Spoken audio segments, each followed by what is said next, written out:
Smackdown, Friday, August 29th, 2025, Lyon, France. They kicked the show off with the MFTs coming in. You know, they showed Sami Zayn walking in. You know, everybody just arriving to the arena. And then they had some last Smackdown highlights. Last week had highlights of John Cena and all of that. They showed Logan Paul getting there. And he pretty much brought the show in, you know, and he was in the ring talking big stuff. Talking how he run the WWE, talking about he the face of the WWE, talking about how much money he unearned the WWE, just talking like he the best that ever did it. He even said it's no more WWE, it's WW me. So, you know, Logan Paul, he got the prime, he got the money, he been whooping ass, he doing this thing, you know. And John Cena eventually came out, you know, interrupted them. They had some words and stuff back and forth. And John Cena actually got the chance to apologize to that little fat kid that was out there last time. Man, you know, he embarrassed him. I don't know. What pay-per-view was that when he embarrassed the little fat kid? I think that was a regular episode of Raw or SmackDown. Yeah, it was something like that. But he apologized to him. You know, shook hands with him. Everything was all good, you know. But after that, though, they had the Street Profits with B-Fab. You know, they in the interview pretty much talking about how they finna get ready for their big match of the night and all that. And Bo Dallas walked up on them. Not in Uncle Howdy's stage. He was just Bo Dallas. Just walking up, talking craziness, you know. And he just walked off. And then after that, they had Charlotte Flair and Alexa Bliss. They was finna have a big tag team match against, I believe, Chelsea Green and Alba Fire for the women's tag team championship. But on the way out, they end up getting attacked. Chelsea and Alba Fire attacked them real bad, and then some kind of way they ended up turning it to a one-on-one match. Alexa Bliss versus Chelsea Green. And Alexa Bliss ended up getting that win easily.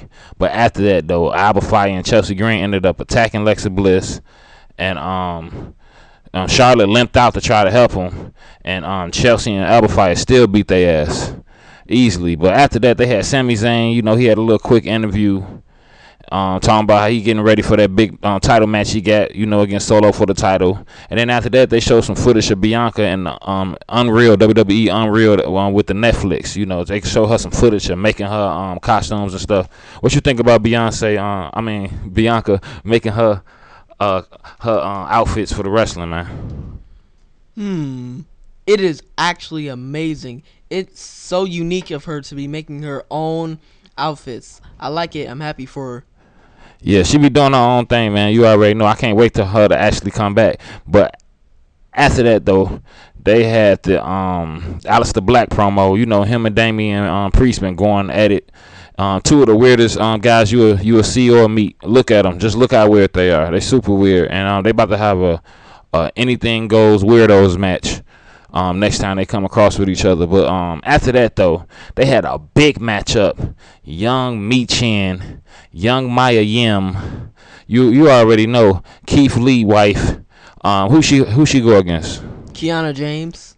Kiana James, pretty much her debut match back in the WWE as the manager fighting. You know, she rolling with Julia now. And I'm just gonna get right into it, man. Soon the bell rung. What happened, man? What happened with this match? Michin caught Kiana James with a dirty pin and beat her under 10 seconds. Easily. Gotta be the quickest women's match I ever seen, personally. What about you? Is that the... Yeah. Gotta be, man. She got the quick win on Kiana James. Made her look like Giovanni.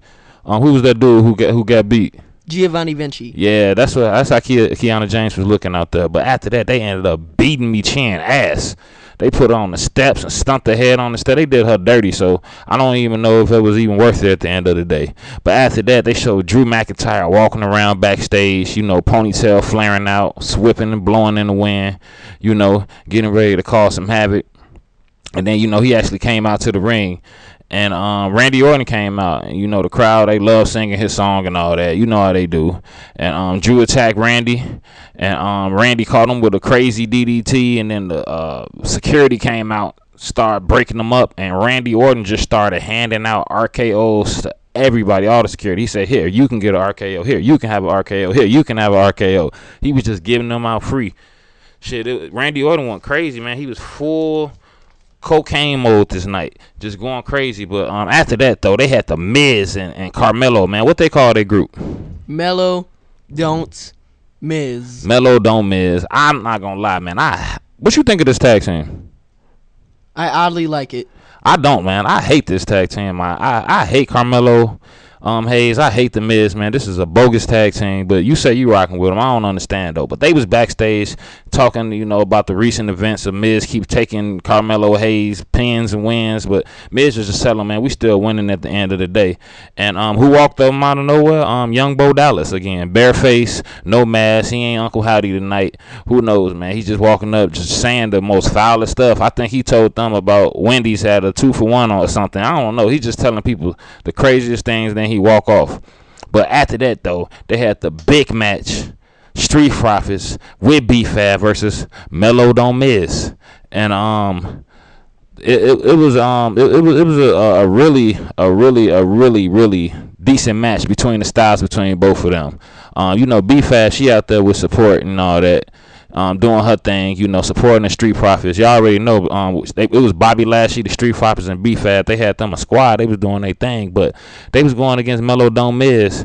And like I said, man, the Street Profits, they was the Mellow Don't Miz ain't really nothing like that. Street Profits was able to beat them easily. The Wyatt Six came out, sizing up their competition, and it was finna go down for Clash in Paris 2025. But after that, they showed young Tiffany Stratton. You already know, young Tiffy Pooh, Tiffy Time, all of that in the back. Young champion, young undefeated in 2025, doing her thing, just chilling in the back, getting ready. And who popped up out the darkness behind them out of nowhere? Jade Cargill. Young Jade Cargill. Y'all already know. You already know she hungry, man. She want that belt. She want to get that revenge. I think she was telling Tiffany how she got another title shot with her or something, and Tiffany was like, she wanted her to get that title shot. That's why she let her get the pin and all that. So you already know they finna fight again. Who you got if Jade Cargill and Tiffany Stratton fight again? Jade. I got Jade too, man. I think Tiffany run finna come to an end. But after that, they had Solo and the MFTs in the parking lot, chilling and dealing, doing their thing back there, getting ready for the next big match, the main event of the evening, man. Young Sami Zayn versus Solo Sikoa for the United States title championship match. You already know. And what can I say, man? This was a pretty decent match.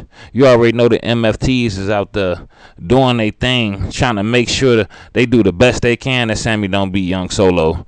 But Sami Zayn, he was getting his ass beat. I wanted Sami Zayn to lose. I wanted Solo to win. And the MFTs are doing their thing, Tonga Loa, Tonga Tala, all of that. And then who came out and helped Sami Zayn? Jimmy Uso. Young Jimmy Uso, man. You already know. I thought he was supposed to be there with Naomi. He just got her pregnant. He just knocked her up, put the baby in her belly. He ain't even supposed to be there, man. He came out there and helped Sami Zayn. Then he started getting his ass beat. And who came out there and helped Jimmy and Sami?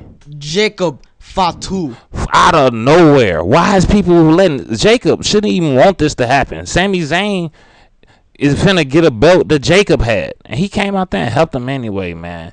And Sami Zayn was able to capitalize off of that and get the victory. And Sami Zayn is y'all's. Listen, Sami Zayn is y'all U.S.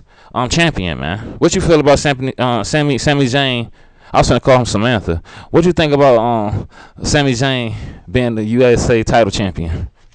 This is so weird, and I just noticed something. Yet an American has yet to have that American title since 2025, I think. Yeah, it's been crazy, man. Puerto Ricans, Samoans, Irish, Jewish people, all kind of people been winning the U.S. title, man. It is what it is, though. But that was your episode of SmackDown. Y'all already know what it is. Stay tuned for Clash in Paris. It's a wrap, man.